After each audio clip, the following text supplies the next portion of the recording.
ED की कार्रवाई पर केंद्रीय गृह राज्य मंत्री नित्यानंद राय की तरफ से क्या कहा गया? ईडी कानून के हिसाब से काम करती है, किसी के खिलाफ बदले की कार्रवाई नहीं है।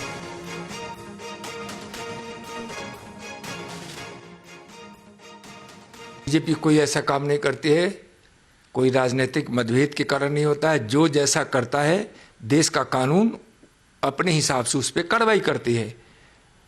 जो चाहे वो लालू जी हों, तेजस्वी जी हों, हेमंत सोरेन जी हों, चाहे वो केजरीवाल जी हों, चाहे इस प्रकार के जो लोग हों। जैसे जो बात आप कह रहे थे वही हमने यहाँ नित्यानंद जी की बात भी सुन ली और उन्होंने यही कह दिया कि किसी के खिलाफ बदले की कार्रवाई नहीं है, बल्कि सब कुछ नियम कानून के मुताबिक हो रहा है। मैं कुछ कहूं?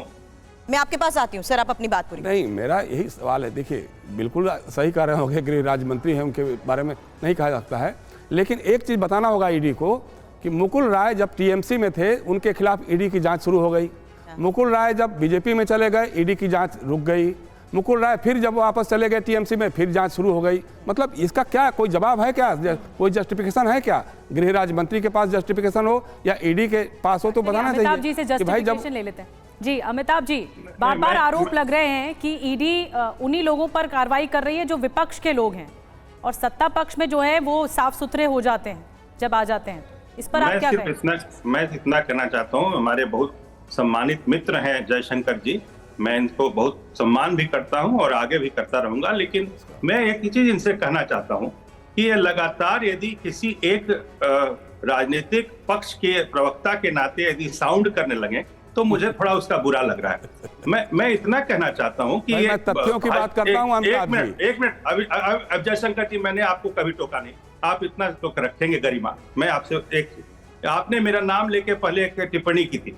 मैं इतना कहना चाहता हूं कि देखिए, जो भी है यहाँ, ये देश यदि सब लोग, जो आपका विपक्ष है जयशंकर जी, जो आप विपक्ष के प्रवक्ता के नाते भी दिख रहे हैं, वो हमेशा ये चिल्लाता है कि संविधान का शासन है, संविधान का शासन है। तो संविधान ही कहता है कि आपकी फाइनल रेमेडी जो है, जो अंतिम आपका अस्त्र है, वो न्यायालय है, कानून की लड़ाई है। यदि आपको लगता है कि ईडी जो है वो पक्ष बन गया है तो आप कानून के पास क्यों नहीं जाते? आपको इतना ही कहना है कि यदि आपको लगता है कि कहीं अन्याय हो रहा है तो अन्याय के लिए सामने यदि संविधान ने व्यवस्था बनाई है, जो एक स्तंभ 3 बनाए हैं, उसमें संविधान ने न्यायपालिका को ऐसे अन्यायों से रोकने की व्यवस्था की है।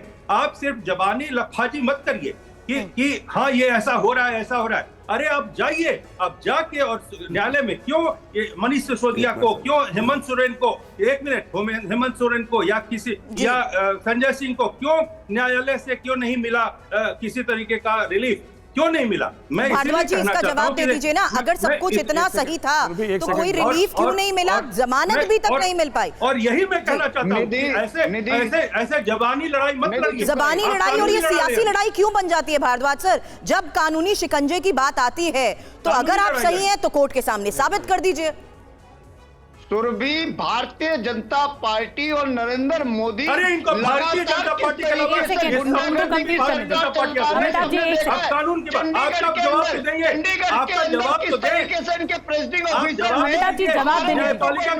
अमिताभ जी जो बात आपने कही ना वही सवाल मैंने किया। अमिताभ जी आपने कहा ना, आपने ये बात कही ना कि कानून के सामने सारे तथ्य रख दीजिए, अगर सही है तो कानूनी लड़ाई का सामना करिए। तो भारद्वाज जी एक क्विक रिएक्शन, एक जवाब दे दीजिए, समय की भी आगे कमी है, कि अगर कानूनी लड़ाई लड़ने की बात आती है तो फिर क्यों नहीं सहयोग करते? सुरभि, देश के कानून का, देश के संविधान का हम रिस्पेक्ट करते हैं, लेकिन भारतीय जनता पार्टी जिस तरीके से गुंडागर्दी की सरकार चला रही है, मैं आप दोनों को रोक रही हूँ, ये बहस बहुत ज्यादा तल्ख हो गई है।